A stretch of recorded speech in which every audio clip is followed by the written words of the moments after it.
When it comes to Windows-powered gaming handhelds, Asus has probably been the most confident player in the space. And while the likes of Lenovo may have been a little more ambitious with the Legion Go line Switch-style form factor, Asus' slow and steady approach has served it well, with the refinements last year's Ally X brought over the original Ally, rendering it one of the most well-rounded and capable gaming handhelds on the market. It's likely the reason why Xbox decided to choose Asus to partner with in order to create its first dedicated handheld in this, the ROG Xbox Ally X. Before getting stuck in though, we do have to talk about the more modest base Xbox Ally.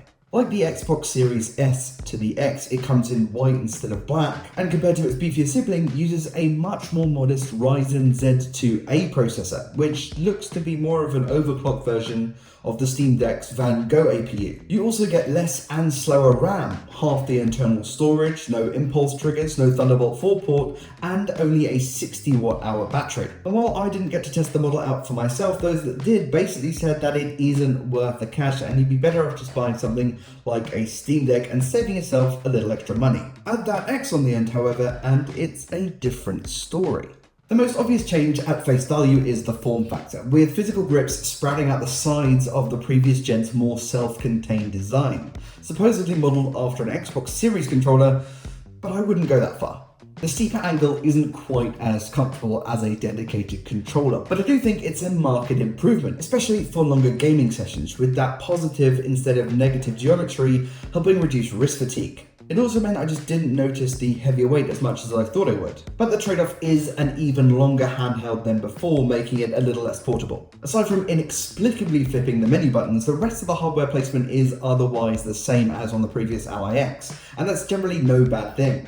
Those grips mean the programmable back buttons are easier to get at quickly, and I really like the feel of those grippy thumbsticks. I just wish I could have made the dead zone a little smaller, something the native software doesn't seem to accommodate. They're surrounded by Aura RGB, which you can of course sync to hue lighting or just turn off. But I feel like Asus should have cribbed from MSI and added lighting to that new Xbox button and the face buttons as well. Also, there's too much wiggle and travel for my liking, and I also don't think I love the original Game Boy burgundy across all 4 buttons. It's less distinct and glanceable than on the previous model. Hopefully though, they can tighten all that up on the ROG Xbox Ally Series X, or whatever terrible name they're going to come up with next. The circular D-pad meanwhile feels good for most experiences, but probably a little too soft for fighting games, where precision is key. And the new power button impressed with the most reliable fingerprint sensor I've ever encountered on a Windows device. They're typically terrible. Ports-wise, you've got a 3.5mm headphone jack, micro SD slot with no sign of corrupted cards, and 2 USB-C ports, with the one on the end allowing for high-speed peripherals, including external GPUs if you've got that kind of cache, over Thunderbolt 4. Gaming whilst plugged in, it feels like Asus should have put a right angle USB head on the in-box cable, as the way it sticks out looks a little goofy, and I worry about the stress on both the port and the USB connector over time as the console moves around. It's probably why for an additional £130 or $140, Asus compatible ROG Bulwark dock uses just such a cable. What a coincidence. For the money, whilst I like the new ergonomics, the finish feels a little cheap. The contrasting ROG Xbox lettering across the face is cool, but maybe some Microsoft Surface-inspired magnesium alloy would have upped the premium factor a little bit more. And a kickstand and a trackpad would have really tied up the usability too. That said, it does feel impressively solid with zero flex or creak in my time with it. The front-facing stereo speakers push out nice, clear audio and get plenty loud. I never really felt the need to push the volume past 20% when playing around the house, but I wouldn't turn my nose up at punchier bass response on a feature entry in this series.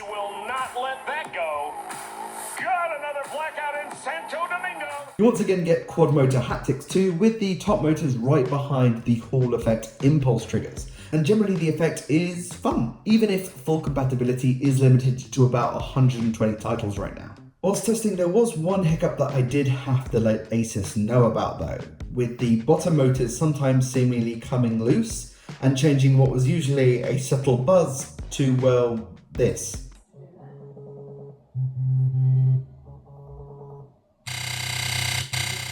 And it looks like I wasn't alone in this issue. So here's hoping that isn't a widespread problem, or if it is, Asus gets on top of it right away. If the 7-inch screen on the front here looks familiar, that's because it is. You've got the same 7-inch 120Hz VRR capable Full HD IPS panel as the Allies have always had, which is a little disappointing, but not for the reasons you might think. I don't fault ROG's Whitson Gordon, who, when talking about the Allies' lack of an OLED, said, we did look at OLED again this year. We did some R&D and prototyping with OLED, but it's still not where we want it to be when you factor VRR into the mix. And we aren't willing to give up VRR. I'll draw that line in the sand right now. I am of the opinion that if a display doesn't have variable refresh rate, it's not a gaming display in the year 2025, as far as I'm concerned, right? Like that's a must-have feature. And OLED with VRR right now draws significantly more power than the LCD that we're currently using on the Ally, and it costs more. But I do think Asus could have given us a brighter display, past the current panel's 500 nit peak, and added an anti-reflective coating. Not a true matte display like you now get on some tablets, but something akin to the reduced reflectivity on the likes of Samsung's Galaxy S25 Ultra smartphone. Perhaps the strangest thing about this being the first Xbox handheld is that it doesn't play Xbox games.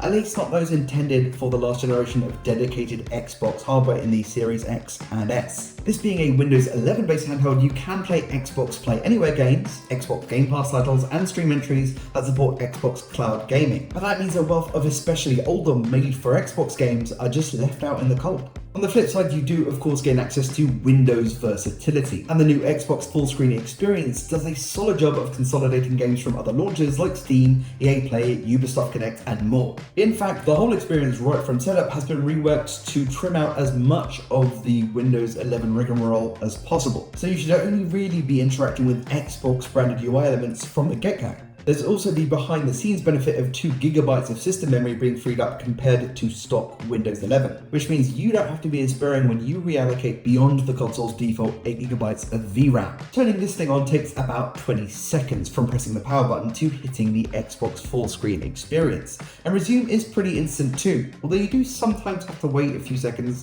after the screen lights back up before the physical controls start responding again. Zipping between apps by long pressing that Xbox button feels far more elegant than Windows' standard app switching view, and the game bar is great. Just pressing the Xbox button brings up recent games, and you can then cycle through things like your friends list, audio controls, screen capture tools, performance data, and more. You also get instant access to Asus Command Center this way, all by pressing the ROG button just next door. It's here you'll find the all-important upgraded power profiles Asus has prepared, with Windows and performance presets aiming for a 17W TDP, a 13W silent profile, and the top whack 35W turbo mode.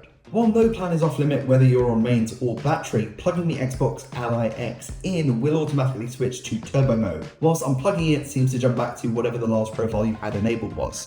The full Armory Crate experience is accessible via Command Center, and for the past couple of weeks, I could also summon it by long pressing the ROG button, but day one updates have reassigned that function to Microsoft's Gaming Copilot, with seemingly no way to change it back right now, which is a shame because I use the old setup way more than I've ever felt the need to want to use the new one. As for Armory Crate, there's a little duplication with the Xbox app with its own game library view, but otherwise is just a really clean, intuitive way to customize and calibrate the console's hardware controls, lighting, and battery management, and you can even tailor your own custom power profiles, which then show up in Command Center. Perhaps the biggest reason this should be considered the Ally X2 is because of that new Ryzen AI Z2 Extreme APU, at least on paper. As you've no doubt seen by now, those doing side-by-side comparisons with the previous Ally X and its Z1 Extreme chip show gains, but they're subtle, by between 5 to 15%, and at the cost of a little more power draw despite no upgrade to battery capacity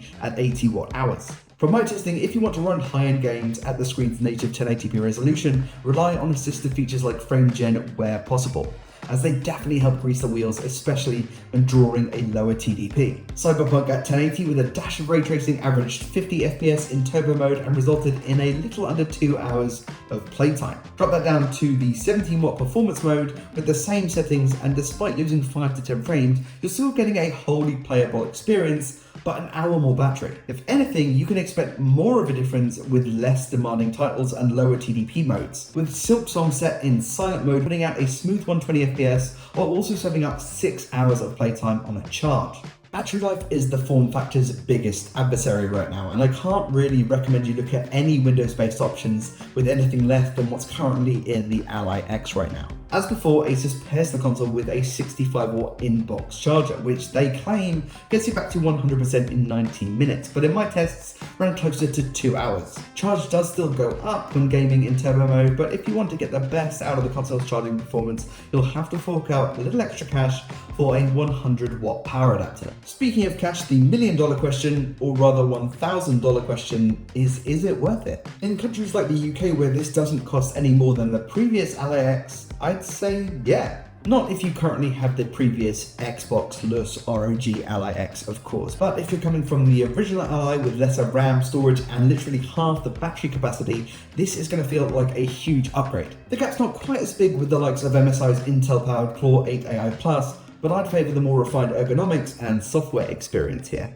If you want more pixels, OLED visuals, and more ways to play, there is of course the new Legion Go 2, but that is significantly pricier. If you're considering the Xbox Ally X in the US, however, it comes with a $200 price hike over the previous model, which is to say I'd only consider picking it up if that $1,000 price tag doesn't immediately make you wince. Otherwise, look for the previous Ally X on discount, as those extra Xbox trimmings are going to remain exclusive to this model forever. This is the first full-length review on my channel since going solo, so if you enjoyed it, please do consider subscribing, as I'd like to do this full time. It's really fun. Thank you so much for watching. I've been Alex Walker-Todd, but you can call me Toddy.